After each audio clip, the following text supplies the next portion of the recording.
Climate change is one of the greatest, if not the greatest, challenge of today's world.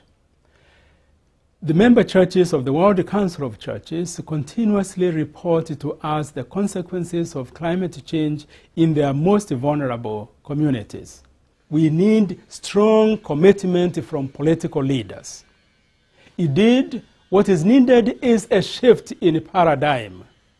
The prevailing economic strategy of promoting endless growth and production of goods and seemingly insatiable levels of consumption, especially among the consuming societies in the developed world, we need to change from this to a society where the main principles are justice, equity, solidarity, human development, and the care for the whole creation.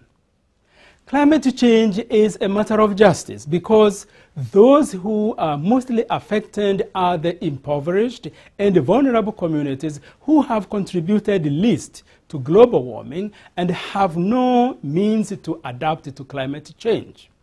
A climate debt has been accumulated over the centuries against these vulnerable communities, against the future generations, and against the whole creation.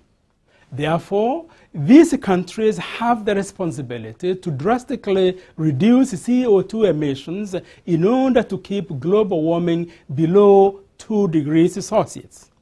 At the same time, they should implement specific support packages to contribute to the adaptation of developing countries to the effects of climate change.